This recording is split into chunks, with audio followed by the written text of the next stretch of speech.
Canadian doctors refuse to do it. Place fertilized eggs inside the womb of a 60-year-old Calgary woman desperate to have a child.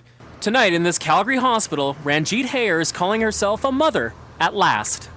She spent her first day in the intensive care unit, but by the end of the day she was dragging around an intravenous pole and visiting her babies. CBC radio commentator Dr. Brian Goldman interviewed Hayar after learning of the pregnancy, which began when she traveled to her native India for in vitro fertilization.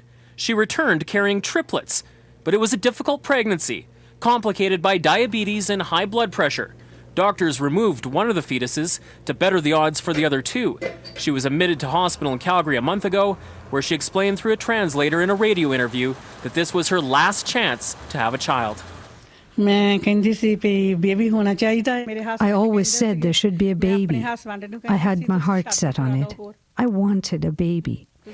I would say that she was as serene, as happy, as radiant as any woman well into the third trimester of her pregnancy that I've ever seen.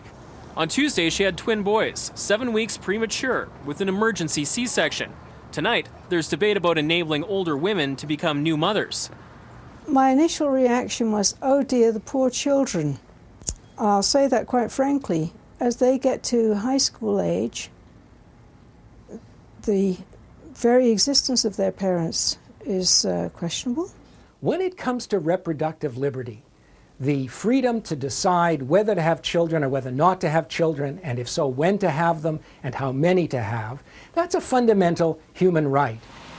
Goldman says it was clear she felt destined to be a mother. She used medical technology to get pregnant, but she believes that she got pregnant and has delivered through God's help. Tonight, the family isn't talking other than to say mom and babies are doing just fine. Still, there are questions over whether the pregnancy was worth the physical risk to the mother and the children, and worth the financial costs of the hospital care and the delivery. All this from a pregnancy Canadian doctors say should have never been attempted in the first place.